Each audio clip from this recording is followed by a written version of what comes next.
vai para os benefícios por incapacidade. A gente começa em benefício de incapacidade agora, certo? Demos todos a conceituação e aí agora a gente entra nos benefícios. Os benefícios por incapacidade podem ser definidos como aposentadoria por invalidez, auxílio-doença e auxílio-acidente. Beleza? São os três. O que é importante saber desses três caras aqui? Bom, a aposentadoria por invalidez sempre vai ser conhecida como total e permanente. Então, para eu ter direito a uma aposentadoria por invalidez, eu tenho que estar totalmente incapaz de forma permanente, tá? Então, sempre que aparecer no relatório do médico, na perícia do médico, total e permanente, você já sabe que é caso de aposentadoria por invalidez. O auxílio-doença é conhecido como total e temporário. Eu tenho uma incapacidade total para o trabalho de forma temporária, ou seja, eu sei mais ou menos aí quando vai acabar, né? Pelo menos eu tenho uma estimativa que ela acabe, diferentemente daqui que eu não tenho previsão quando vai acabar, né? E o auxílio-acidente é conhecido como parcial permanente. Eu tenho uma incapacidade parcial, contudo, ela é permanente, ela não vai haver, em regra, uma recuperação, tá? Então, aqui eu não estou incapaz, aqui a minha capacidade apenas foi diminuída, foi reduzida. Então, é o parcial permanente. Esses três caras aqui compõem os benefícios por incapacidade. Alguns autores gostam de colocar também aqui o PBC, né? O benefício de prestação continuada, LOAS, por deficiência. Mas como ele é um benefício da LOAS, ele não deveria estar aqui, né? Porque a gente está falando dos benefícios por incapacidade previdenciários e não os benefícios totais aí da Seguridade Social.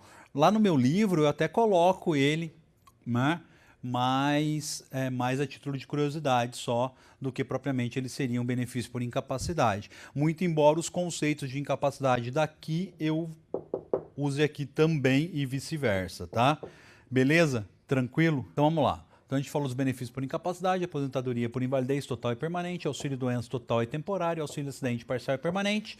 Alguns autores colocam o PBC, benefício de prestação continuada, da LOAS também aqui, né? A gente não faz isso. Tudo bem? Algumas questões pontuais aí. Vou apagar a lousa, filmou a lousa aí já para eles? Vou apagar a lousa aqui. Então algumas questões pontuais desses caras. Vamos ver de um jeito diferenciado aí, vamos ver um jeito que ninguém faz. Vamos lá. Primeira questão técnica. Para configurar benefício por incapacidade, eu preciso de um elemento. Esse elemento é uma prova técnica. Essa prova técnica pode ser um atestado médico, um relatório médico, um prontuário,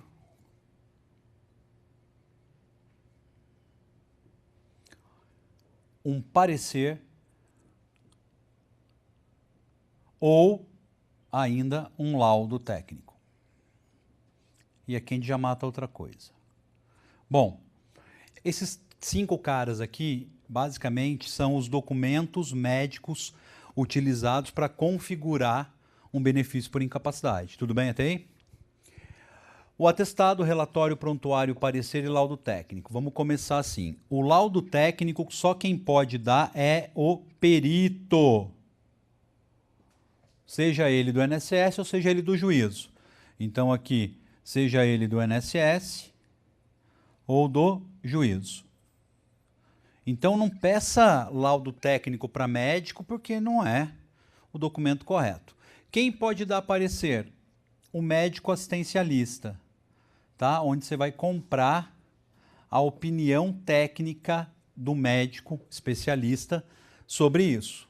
O médico que trata de doença é chamado de médico assistencialista, tudo bem? Então, o parecer eu posso comprar. O parecer é pago normalmente, pago por fora. Então, se chegar no médico que me trata de hipertensão, lá o Gaia, e pedir para ele um parecer sobre o meu caso, ele vai me dar o parecer e ele pode cobrar para me dar esse parecer sem problema nenhum, ele pode fazer isso. O atestado médico também é dado pelo médico assistencialista, o médico que trata da doença.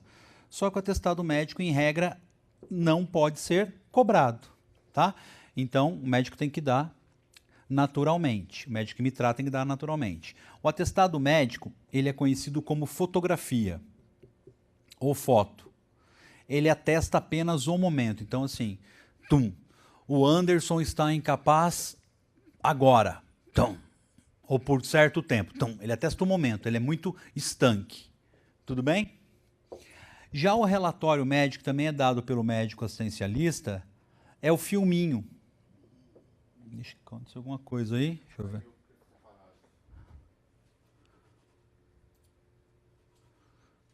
Eita.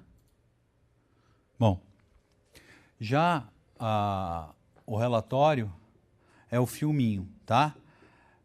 Começo, meio e fim. Então, quando que eu comecei a tratar com aquele médico a patologia, quais foram os tratamentos que ele usou, quais foram os medicamentos que ele me deu, qual foi a evolução prognóstica, qual foi o diagnóstico. Então, ele conta toda a historinha da patologia / incapacidade.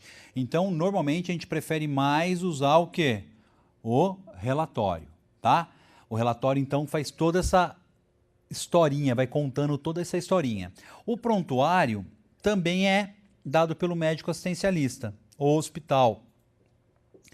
Só que ele é um filminho também, só que ele é um filminho sem a concatenação. Aqui o médico vem concatenando a ideia. Olha, atendi o fulano de tal no dia tal, tal, tal, dei o remédio tal, tal, tal, tal, aconteceu tal, tal, tal, tal. No prontuário não, vai ser só colocado o que está acontecendo, tá?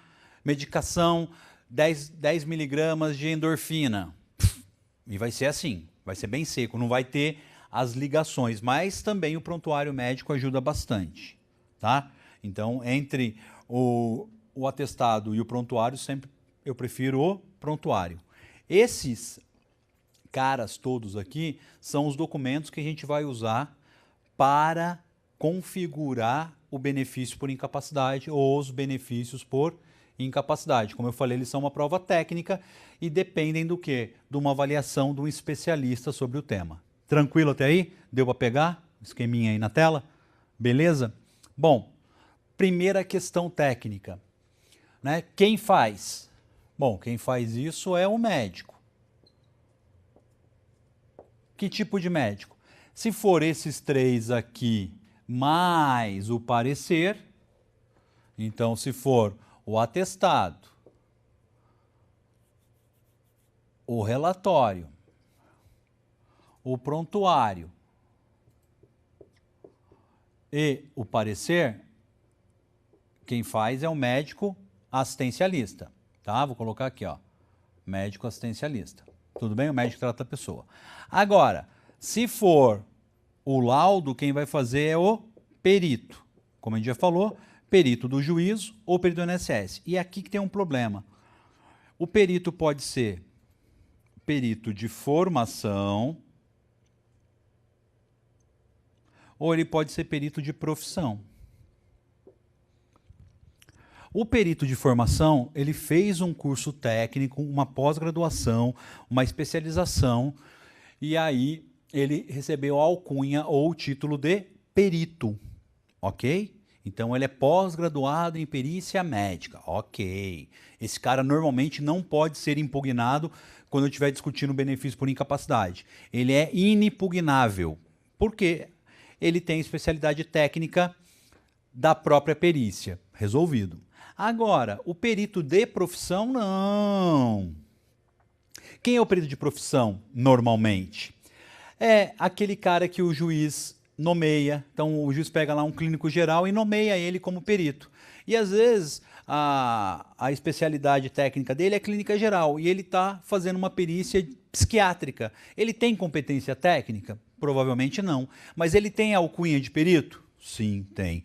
E um outro cara que recebe também essa alcunha são os peritos do INSS. O cara dorme pediatra, presta concurso, passa no concurso e assume como perito. Então ele é um perito profissional. Esses caras aqui, embora recebam alcunha de perito, eles podem ser impugnados, tá? Por quê? Porque não são especialistas na área. Então, é muito importante entender se ele é ou não especialista na área. E, inclusive, formando para o juiz. Pô, excelência, ele tem formação para ser isso? Beleza? Vou apagar, então.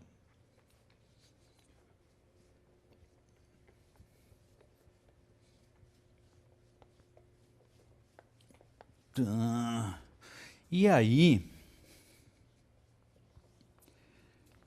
como eu tenho que fazer prova técnica, e essa prova técnica vai ser normalmente uma perícia médica,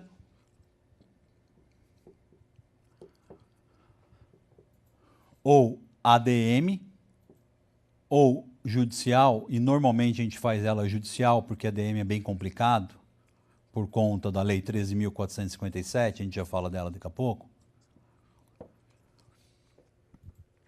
Eu vou com isso no Poder Judiciário. E para eu fazer isso, eu utilizo, né, uma ferramenta chamada prova na modalidade prova pericial. Então aqui é uma prova pericial médica.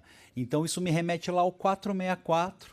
Então hoje a gente vai falar do 464 ao 480 do CPC, onde a gente vai ver toda a questão da perícia, tudo de perícia, tá tudo lá no CPC, tá tudo lá. Só a gente seguir e aí faz um estrago. Beleza? Tranquilo? Bora!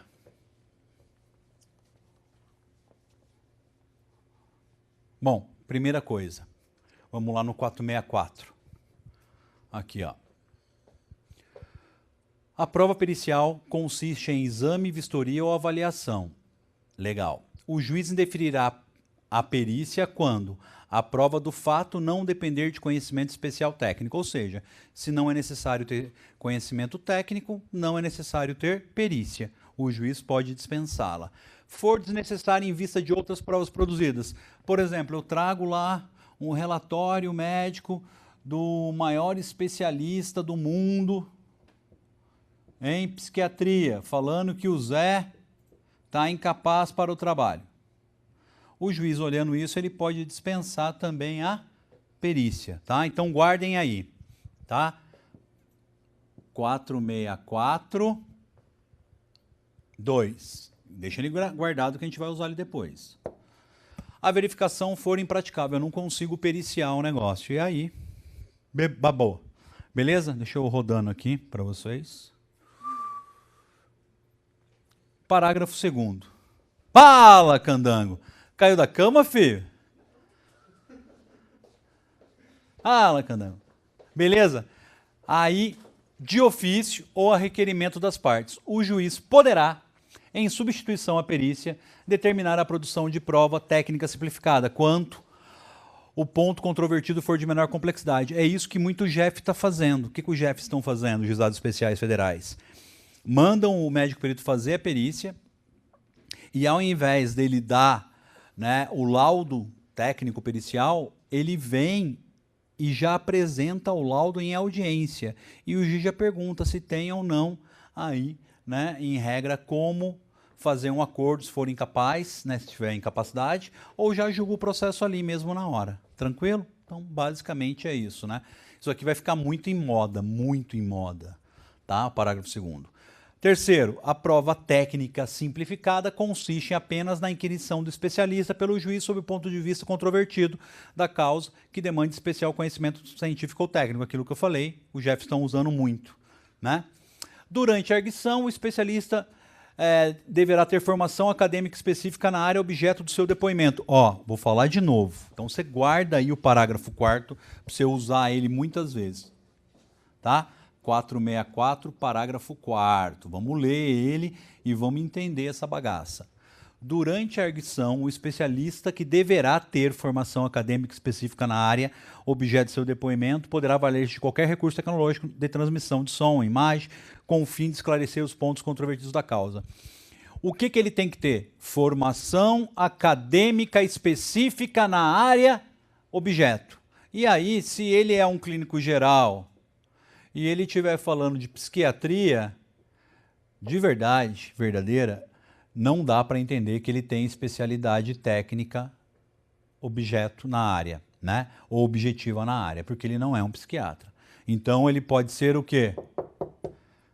Impugnado por impedimento, que é o 467, a gente já vê já. Tudo bem? O juiz nomeará o perito especializado no objeto da perícia, ó, especializado no objeto da perícia. Então, 465. Especialidade técnica no objeto a ser periciado. Beleza. Tranquilo. E fixará de imediato o prazo para entrega do laudo.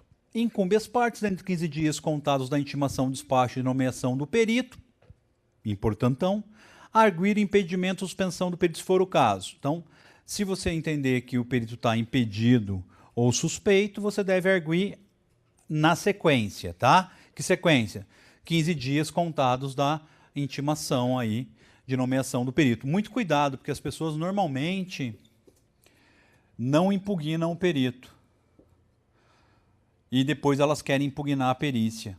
Quando, na verdade, não é a perícia que ela quer impugnar. Ela quer impugnar o próprio perito. Ela vem na perícia aqui falando que ele não tinha competência técnica para fazer a perícia. E o momento disso já passou. O momento de impugnar o perito é ali. Ou você impugna o perito ou preclusão temporal consumativa. Perdeu o playboy. Beleza? Então tá lá. Então, arguir impedimento de suspensão do perito, se for o caso.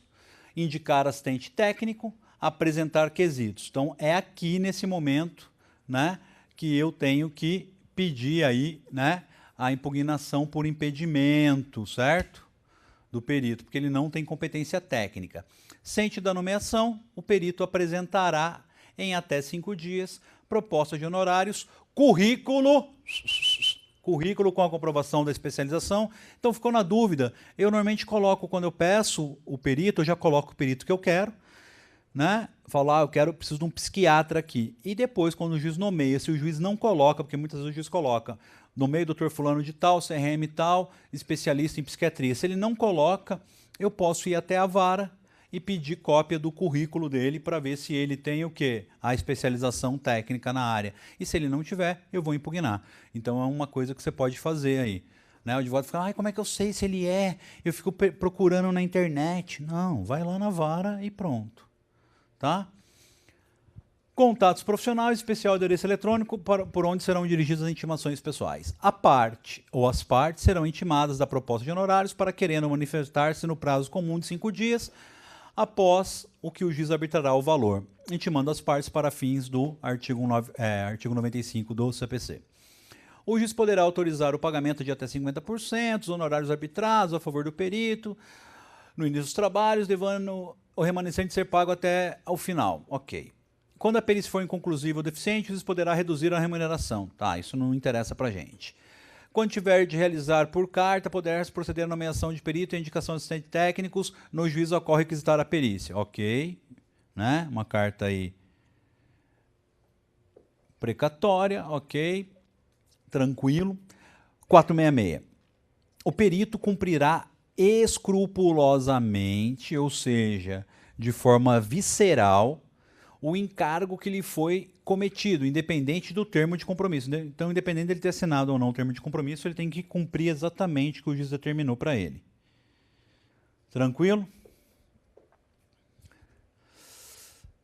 Primeiro, parágrafo 1º do 466. Os peritos técnicos são de confiança da parte e não estão sujeitos a impedimento ou suspensão. Então, embora o perito, vamos lá, embora o perito possa ser impugnado, a gente vê depois, o assistente técnico, não. Eu posso levar minha mãe como minha assistente técnica se ela tiver competência. Minha irmã, minha mulher, minha filha, não importa. Ok?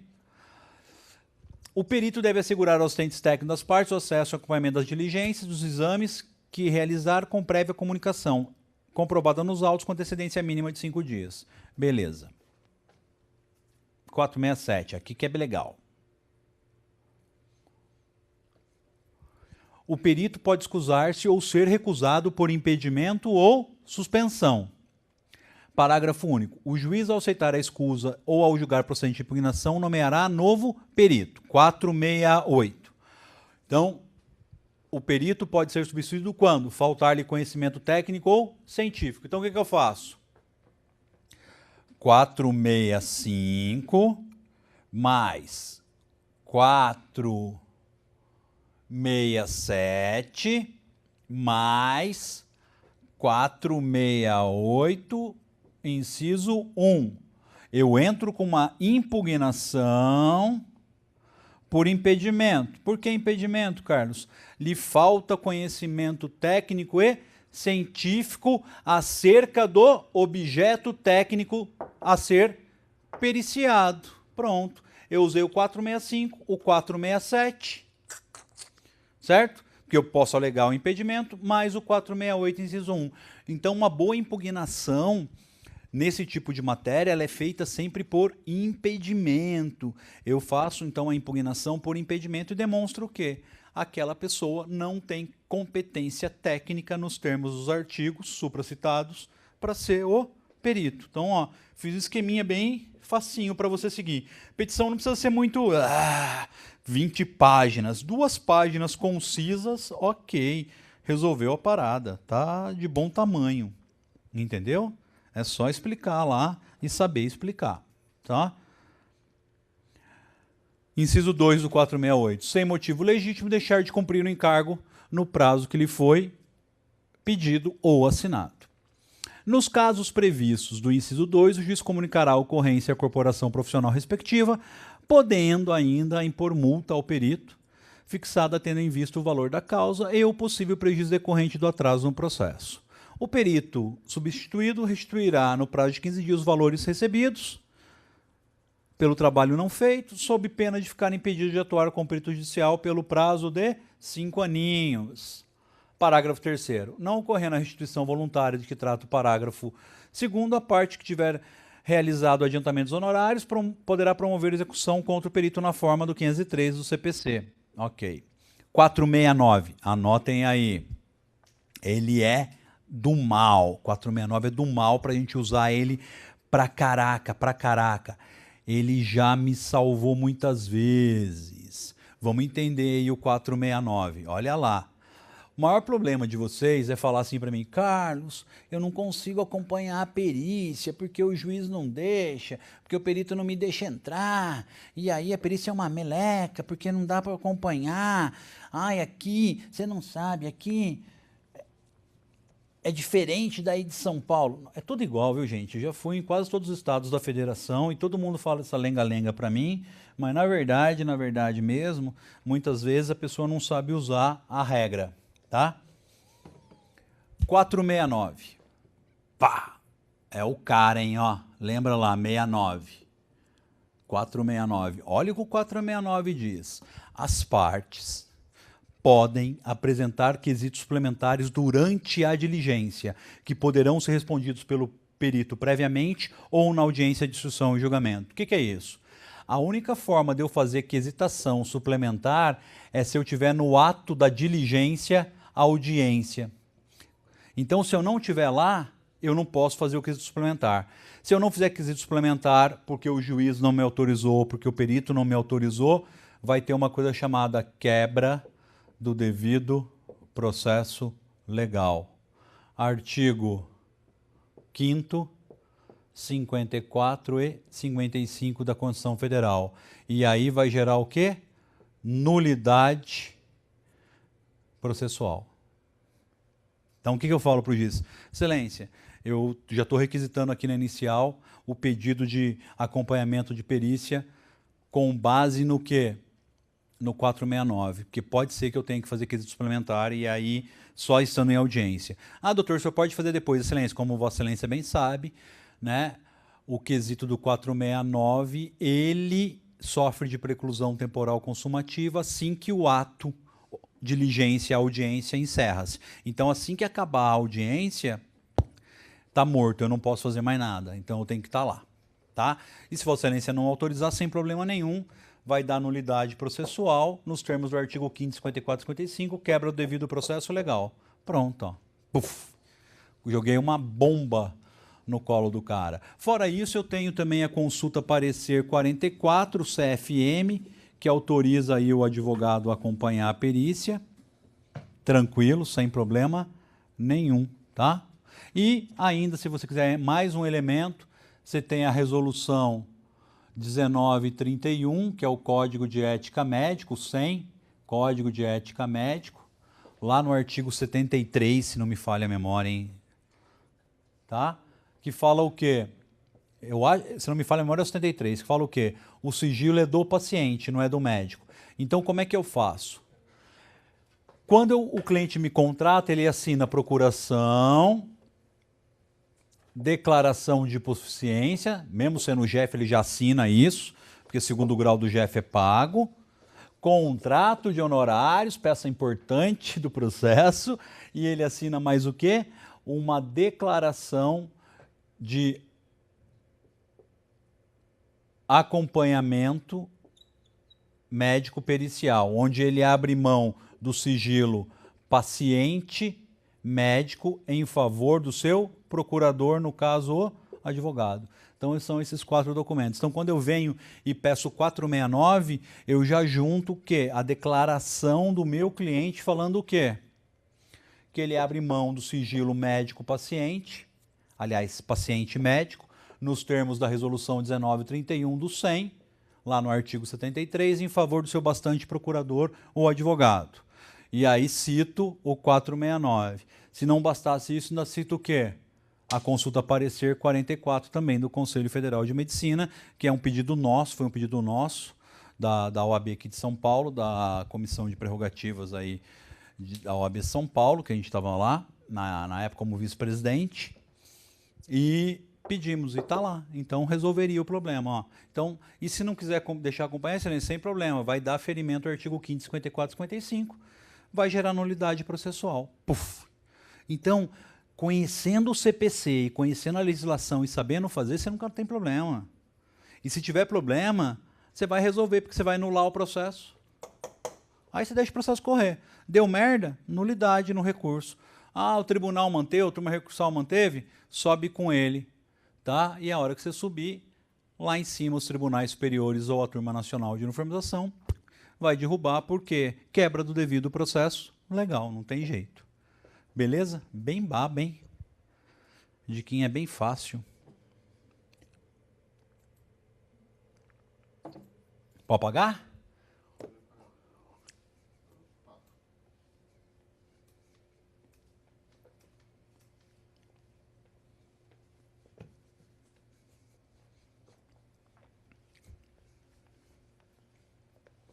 Beleza? Pô, materinha de benefício por incapacidade é top, hein?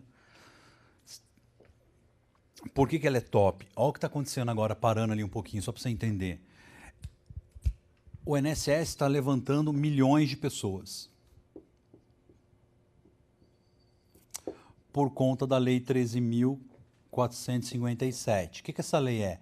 A lei do pente fino. O que o INSS faz? Independentemente se for concessão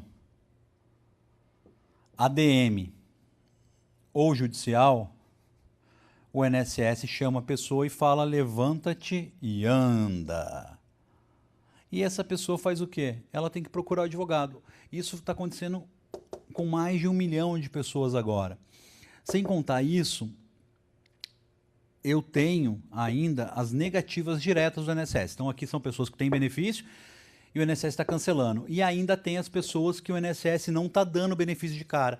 Então, estou falando aí de milhões de brasileiros em volta desse universo aí previdenciário dos benefícios por incapacidade. O mais louco, né? Nós somos aí basicamente 1 milhão de advogados. Certo? Desse 1 milhão, mais ou menos aí, né? Uns 100 mil faz previdenciário. E desses 100 mil, apenas 5 mil são especialistas. Então, assim, mesmo que todos os advogados fizessem, tinha mercado para todo mundo. Mas, na prática, só 100 mil faz e só 5 mil é especialista. Então, tem uma diferença abissal. Quando você mostra que você é especialista, você domina o mercado, você explode o mercado, né? Nós temos aí alunos aqui, dessa turma, por sinal, que fazem 200 mil reais mês só com benefício por incapacidade. É um valor muito alto, né? Astronômico para alguns, mas é verdade, né? Beleza? Tranquilo? Fácil? Depois a gente fala mais da 13.457.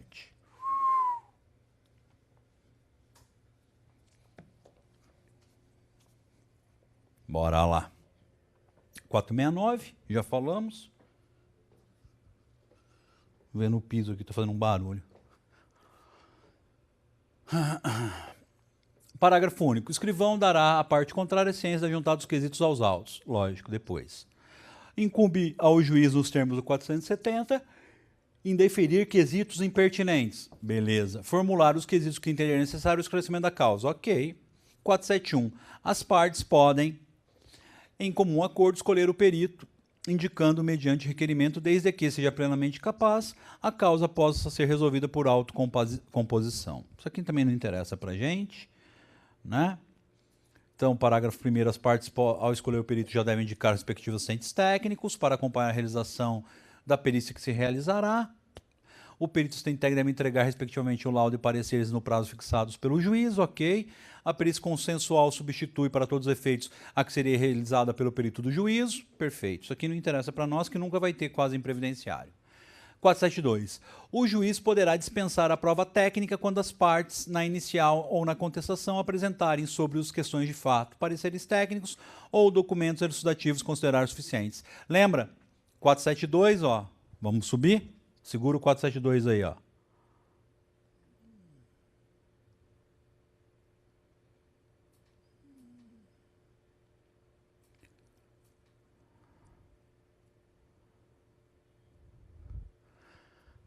(472) mais 4.642 mais 472, ó, 4.642.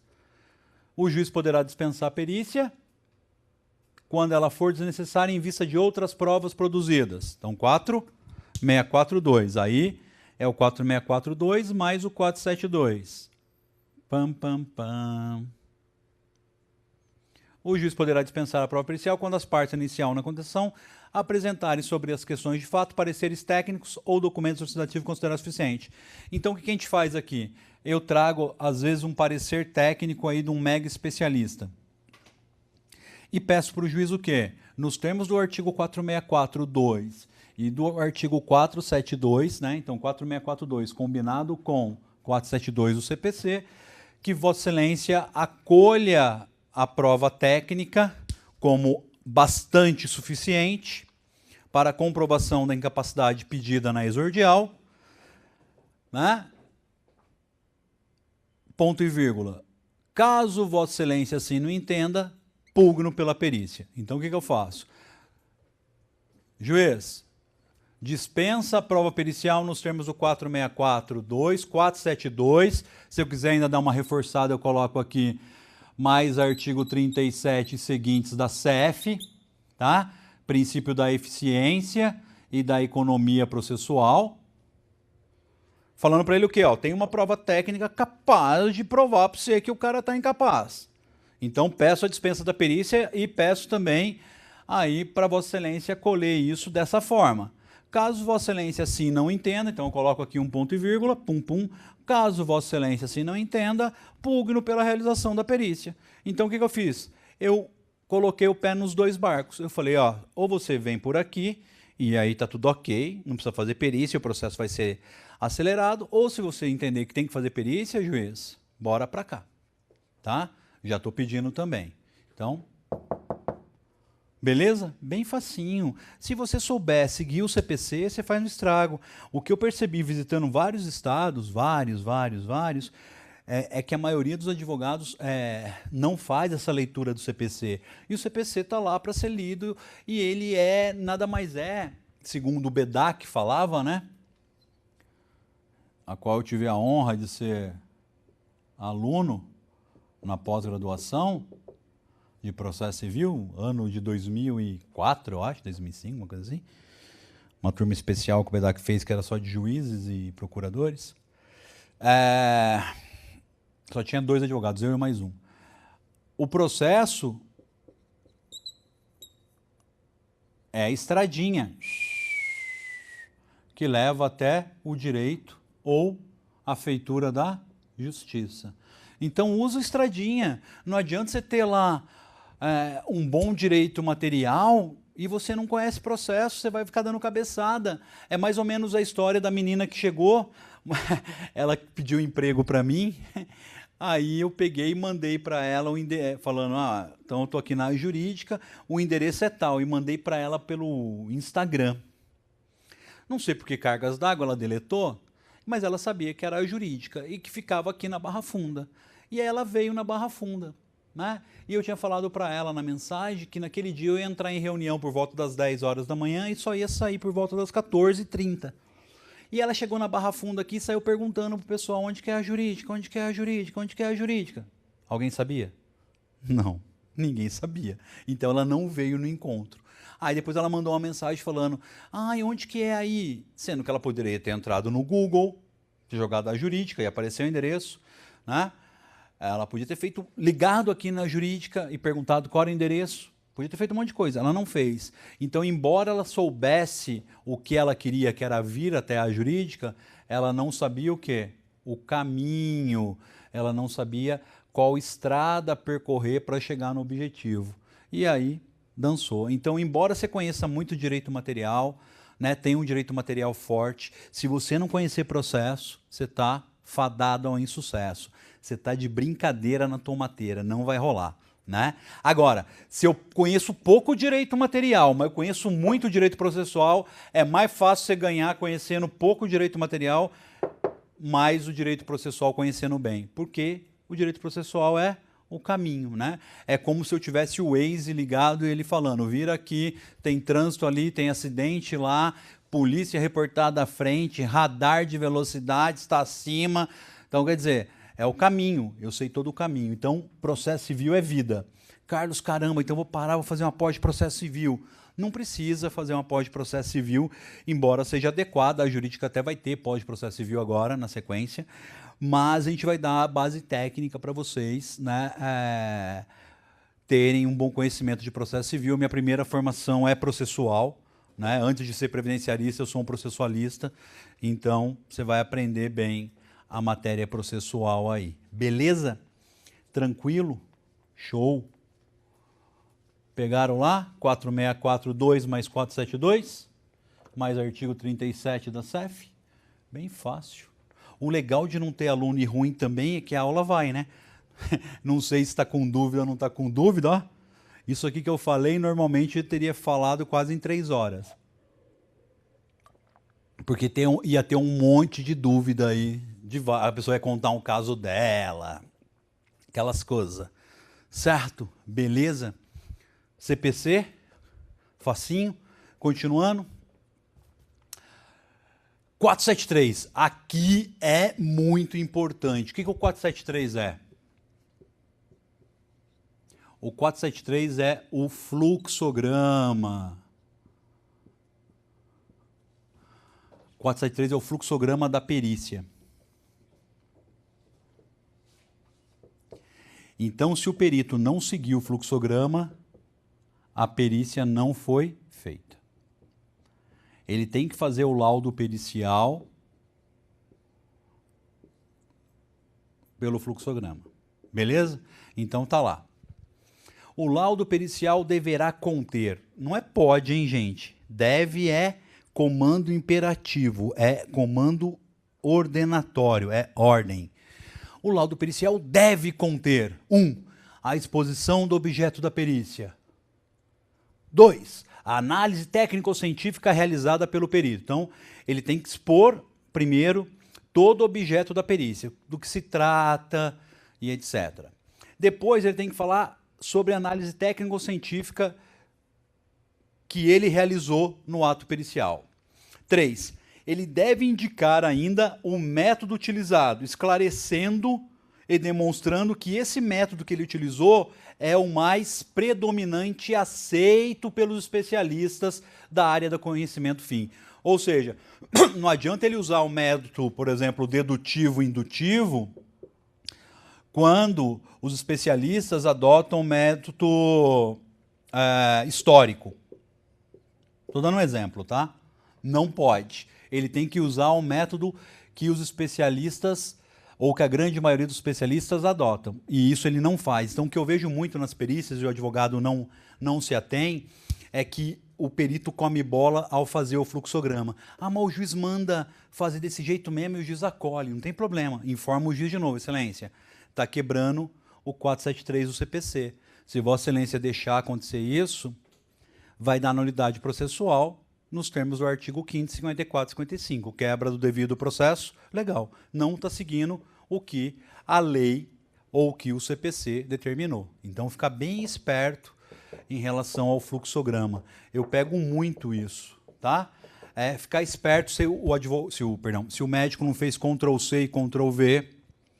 Então, eu sempre pego trechos da perícia e jogo no Google e comparo também com outros documentos feitos já por esse mesmo médico. Não raro vocês vão ver ele colocando do mesmo jeito que ele colocou em outros casos, chamando ele de ela ou ela de ele, descrevendo do mesmo jeito. E se ele fez Ctrl+C e Ctrl+V, ele se ferrou. Por quê? Porque a perícia é ato uno, ele recebe para fazer aquela perícia, entendeu? Ele pode até citar que ele já teve essas conclusões em outra perícia, mas daí ele tem que fazer uma citação direta nos termos da ABNT. Se ele não fizer, se ele colocar como se ele estivesse falando ali mesmo, naquele objeto, e eu provar que ele fez Ctrl+C, Ctrl+V, ou de um texto na internet, ou que ele pegou de outra perícia de outro colega, ou que ele pegou de perícia dele mesmo, né, mas que não é essa, teve o quê? Enriquecimento sem causa do perito. E aí eu vou pedir para oficiar o Ministério Público Federal para apurar. E nesse caso aqui sobra até para o juiz, porque esse cara aqui, o que o perito é? O perito é o longa-manos do juiz. Ele é o juiz para essa matéria. E aí, babou. Então eu faço um pente fino na perícia e não raro a gente já pegou perícias desse jeito, que o cara faz Ctrl+C e Ctrl+V e não dá. Nós fomos visitar um determinado estado, que eu não vou citar o nome, e ficamos sabendo pelos advogados de lá, eu não chequei, então eu só vou contar a notícia, não sei se é verdadeira ou não, mas se for é absurda, que o perito do juiz fazia em média 200 perícias por semana, e que agora a tendência era ele fazer 500 perícias por semana. Ou seja, Ctrl+Cs e Ctrl+Vs, não tem como fazer uma perícia dessa monta nessa velocidade, isso é impossível. A única forma é perdendo qualidade. Então, na prática, né, ele não estava realizando a perícia. Então, se ele não realizou a perícia, enriquecimento sem causa, e ele não está cumprindo o comando de forma escrupulosa que o CPC determina. Tranquilos? Beleza? Bem fácil, hein? Bora lá? 4. A resposta conclusiva a todos os quesitos apresentados pelo juiz, pelas partes e pelo MP. E nem vem com aquele vide laudo, vide conclusão, né? Porque aquilo não dá. Ou quando ele coloca que o quesito é impertinente. Então, ele tem que responder. Qual é o problema? Você tem que... Vamos lá. Não ia falar disso aqui não, mas bora lá. Vamos entender.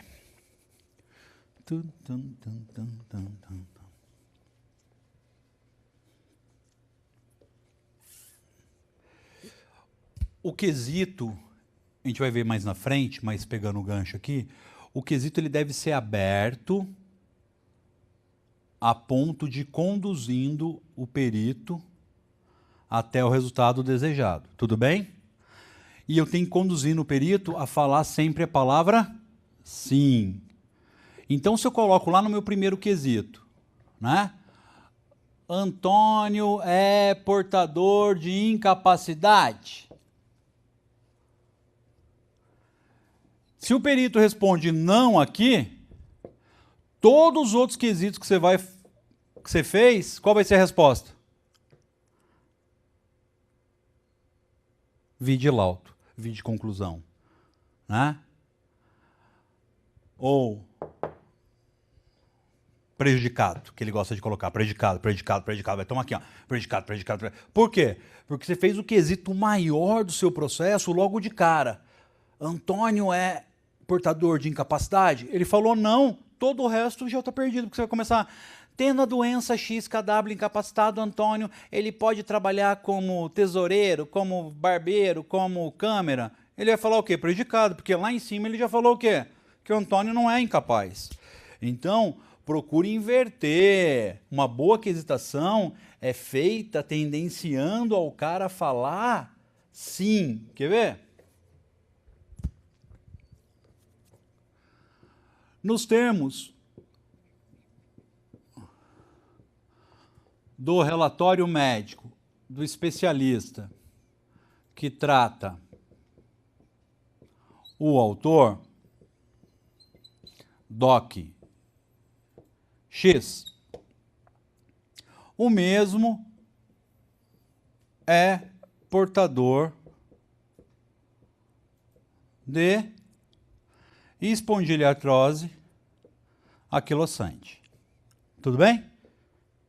Então, estou fazendo uma narrativa. Nos termos, tal, do especialista que trata, o autor que deu o documento tal, atestado médico, relatório, não importa. O mesmo é portador de espondiliartrose anquilosante. Isso aqui é história, enredo. Aí vem. Com base nesta locução, pergunta-se, 2 pontos. A espondiliartrose anquilosante pode incapacitar? Perceba que eu não estou perguntando nada do cara, eu só narrei o enredo. Fiz um link na cabeça dele que o cliente tem espondiliartrose com base no documento XKW, mas não pedi para ele falar se o cara tem ou não espondiliartrose. Eu só estou afirmando que o cara tem. E aí eu venho e falo o quê? Com base nisso, a espondiliartrose, não a que o cara tem, mas a espondiliartrose doença, pode incapacitar? Qual vai ser a resposta? A espondiliartrose, se vocês lembram, ela está no rol das doenças graves, lá do artigo 151.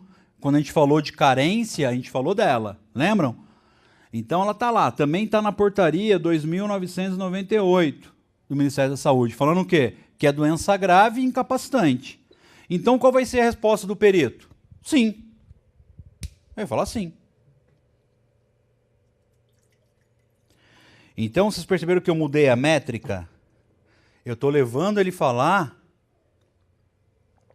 de cara assim. Aqui podia ser outras coisas, tá? Aqui só dei um exemplozinho. Então eu tenho que começar a gravar na mente do cara a palavra sim. Eu poderia ter perguntado, por exemplo, assim: o autor faz uso, conforme DOCS Y, dos fármacos, medicamentos K e delta.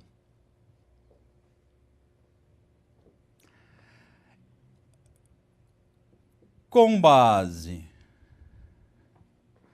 na oração acima, informe o douto perito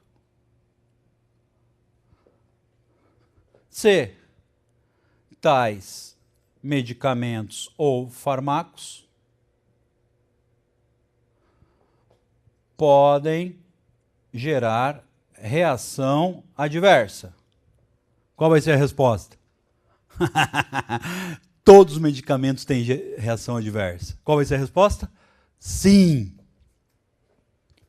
Tá? Então, eu estou levando ele a falar o quê? A palavra sim. Eu poderia colocar aqui: tais medicamentos podem gerar efeitos colaterais? O que ele ia falar? Sim. E aí eu vim com a outra pergunta. as reações adversas ou os efeitos colaterais que esses fármacos / medicamentos geram podem incapacitar? Qual vai ser a resposta? Sim. Eu tenho que conhecer de psicologia da mente humana, eu tenho que conhecer de prática. Por que eu estou fazendo aqui? Eu estou criando um gatilho mental. O que o gatilho mental é?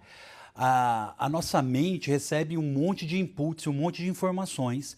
Se eu fosse gravar todas as informações que eu recebo durante um dia, fatalmente eu ia ficar maluco, porque eu ia pirar, é muita informação. Então o que o nosso cérebro faz? O que nossa mente faz? Ela cria atalhos. Esses atalhos são conhecidos como gatilhos mentais. Então, ela fala assim, ó, do ponto A ao ponto B, para ela fazer a primeira vez, ela tem trabalho, a mente gasta um tempo, ela tem que pensar, fazer algumas sinapses e tal. Depois que ela já ligou o ponto A ao ponto B, toda vez que aparecer o ponto A, ela automaticamente liga ele aonde? No ponto B, é automático. Ela cria o hábito de fazer isso. Vou te dar um exemplo, quando você estava aprendendo a dirigir, você lembra quem dirige? Né? Putz, você foi aprender a dirigir, se o carro ainda é com marcha, né? Você pisa na embreagem, coloca a primeira, vai soltando a embreagem devagarzinho, vai acelerando, né? Soltar rápido o carro morre. Ó, você também tem que ficar olhando aqui nesse retrovisor para ver os carros que estão atrás. Ah, tá bom. Mas vai soltando a embreagem devagar e vai acelerando. Aham. Olha para frente também. Ó, esses dois outros retrovisores também tem que olhar. Caraca, mano, meu Deus. E tem que mudar a marcha conforme o carro sai. Você tem que já colocar a segunda, para o carro ganhar velocidade, e a terceira, olhando para frente, embreando, entendeu? Sabendo que esse pedal do meio é o freio, que você vai ter que frear, só que você não pode frear sem embrear, porque senão o carro morre também, não pode parar totalmente. Quer dizer, fala, caramba, eu não vou aprender a dirigir nunca na minha vida, é muito complicado. E depois que você aprende a dirigir, o que acontece? Você dirige naturalmente, a marcha vai sendo mudada, você comendo, você batendo no papo, você vai embreando, acelerando, freando, olhando para frente, olhando o retrovisor, olhando os retrovisores do lado, tipo natural, e você nem percebe, você não cansa fazendo isso, é natural. Para você fazer a primeira vez, foi punk. Para fazer a segunda também. Chegou uma hora que a sua mente entendeu que isso era um hábito. E a hora que ela entendeu que era o hábito, ela fez o quê? Gatilho mental. Ela criou uma sinapse na sua mente que aquilo você faz automaticamente, quase que sem pensar, se é que a gente pode falar assim, tá? Quase que sem pensar conscientemente. Aqui entra o pensamento inconsciente ou subconsciente. É a mesma coisa que eu vou provocar aqui no perito. Eu estou fazendo ele falar a palavra sim. Então lá embaixo, quando eu chegar já na boca do gol, perguntando já agora diretamente do meu cliente, como ele já falou sim para todo o resto que está ligado ao meu cliente, a mente dele fez o quê? Um gatilho mental. A tendência dele falar sim é muito grande. Para quem quer saber um pouco mais, pode procurar o gatilho mental da aceitação. Vocês vão ver que tem vários experimentos científicos que foram feitos com base nisso. Tá? Tem vários tipos de gatilho mental, esse é apenas um deles. Né? O bom advogado usa todas as técnicas que estão a seu dispor aí. Beleza? Obviamente que eu só vou fazer isso se eu tiver certeza que o meu cliente está realmente incapaz. Né? Eu nunca vou usar essa técnica com má fé. Aqui é só uma técnica mesmo de argumentação ou argumentativa. Beleza? Pegaram a manha aí? Tranquilos? Isso serve para tudo, tá? Dá para você usar com sua mulher, dá para usar com seu marido. Tá? A hora que faz o gatilho mental, babou. Fica automático. Para quem quiser saber mais, eu até falei disso em alguns vídeos lá no canal do YouTube da Jurídica, tá? Sobre gatilhos mentais, criação de gatilho mental. Teve um agora que eu falei também do ritmo hipnótico, né? Que é quando o o gatilho mental, que nada mais é que um hábito inconsciente, se transforma no ritmo. E quando ele se transforma no ritmo, raramente você vai conseguir quebrar. Então, o hábito de fumar, quando ele vira ritmo, por isso que a gente chama de ritmo hipnótico, basicamente você não consegue quebrar, a não ser que você troque isso, né, por uma obsessão. Só que quase ninguém consegue fazer isso, porque precisa de muita força de vontade. Beleza? Diquinhas mescladas aí de processo civil, previdenciário e gatilho. Bom.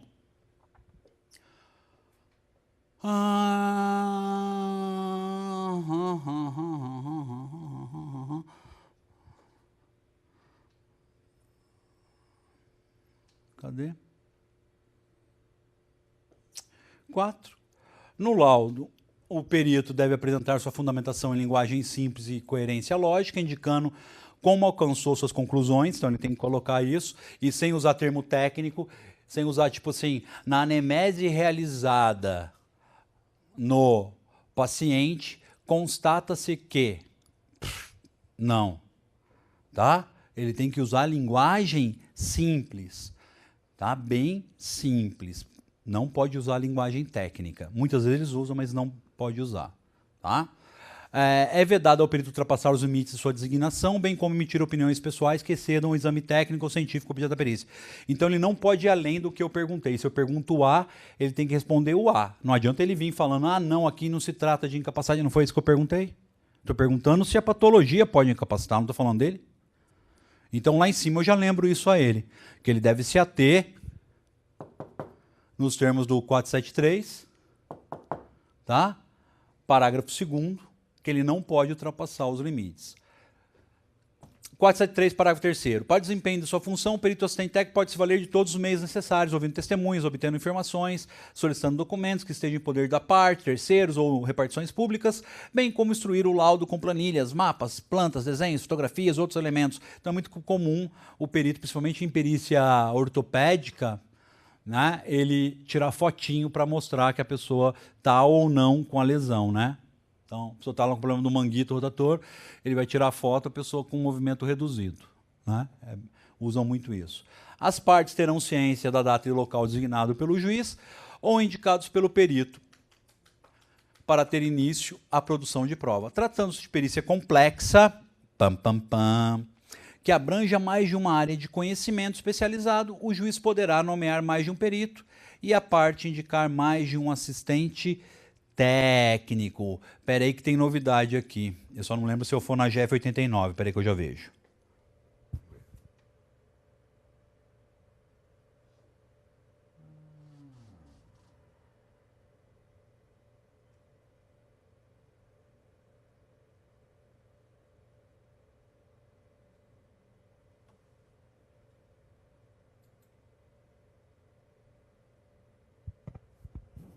Se minha internet deixar, né?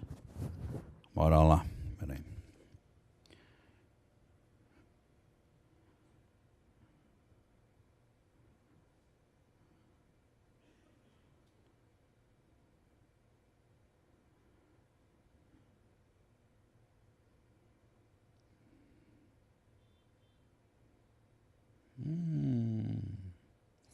Vai abrir todos.